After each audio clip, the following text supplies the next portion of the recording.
influence from outsiders or from even the IMBC or even the RUKU's. We need the voice of the people of Mbeere to be heard without being compromised or people being intimidated.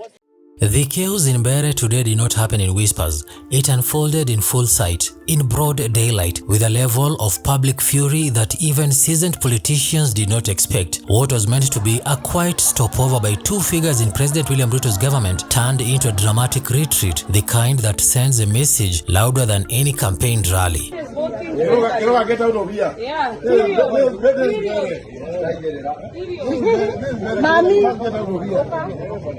You must get out of here. You cannot come here and put the Excuse us. The cabinet secretary RUKU, once the MP for Mbeere, arrived in the company of EMBU Governor CECILY Mbarire. They were said to be checking on the ongoing mini polls, but the mood on the ground shifted the moment their convoy rolled into the area. What followed was a raw show of anger from voters who believed the pair had come to influence the election. The locals did not hesitate. They confronted them, shouted them down, closing in and forcing them to flee.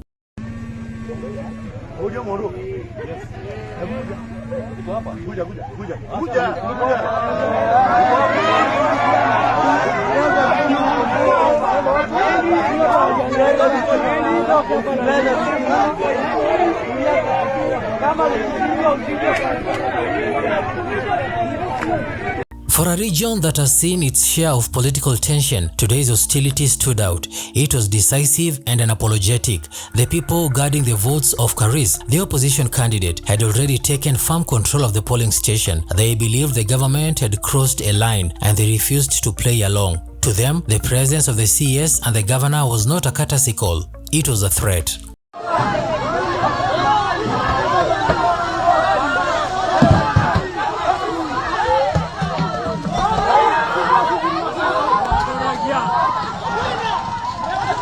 The scene captured a deep frustration simmering beneath the surface. Mbeere has been restless for months, and every campaign visit by UDA loyalists has met stiff resistance. The locals insisted the government has ignored their concerns while pouring unimaginable resources into winning a seat. Ruto is said to have spent more than 700 million Kenya shillings trying to market WAMUTHENDE, the UDA candidate, but the massive cash burn has not translated into genuine support. In fact, it has done the opposite. The harder the government pushes, the more suspicion grows. You are free to vote the way you want. Yes. Ukitaka kuchagua mtu wa opposition, uchague. Na wewe una ukabila wewe.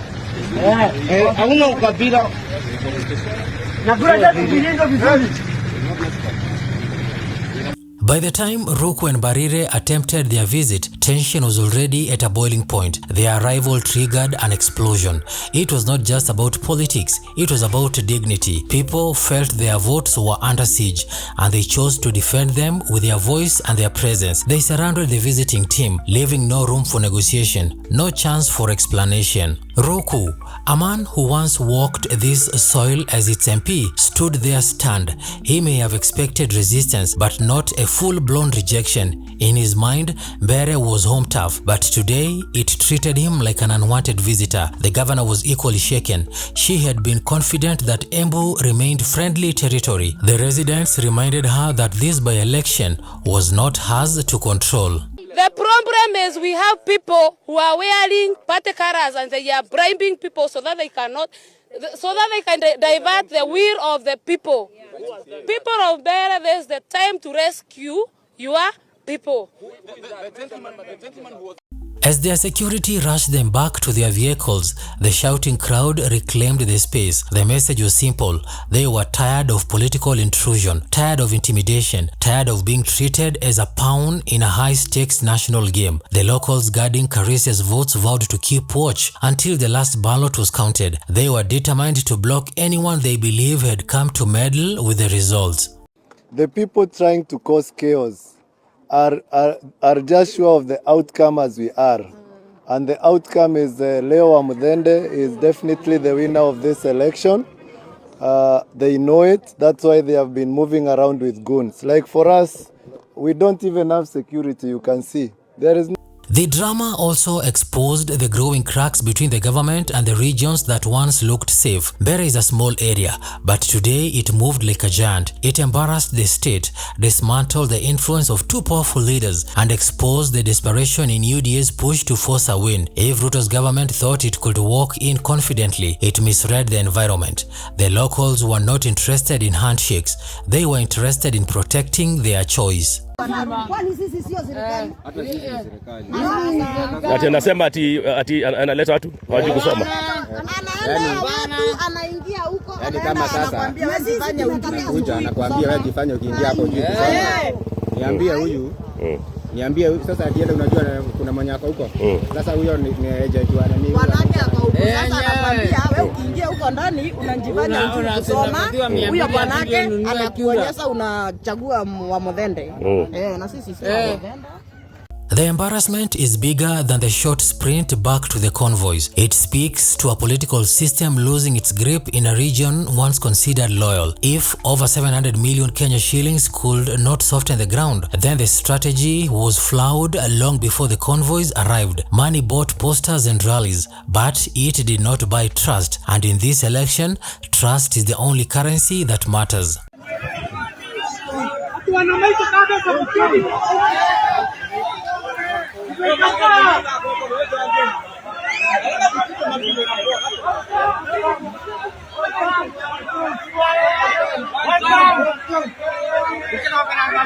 As evening settled on Mbeere, the story spread across EMBU and beyond, government officials fleeing a polling station under the guard of voters who felt betrayed, a CS reduced to watching his own people block him from an area he once represented, a governor forced to leave before she could even make her case. The incident will hang heavily over the mini polls, not because of the noise made today, but because of what it reveals.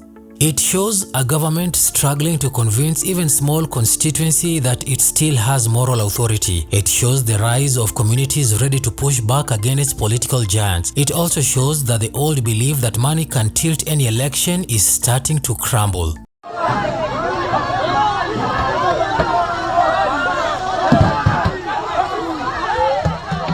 What happened in Mbeere may look like a local outburst, but its impact will echo far beyond that. It has embarrassed the state, emboldened the opposition, and warned every political player that this country is changing faster than they think.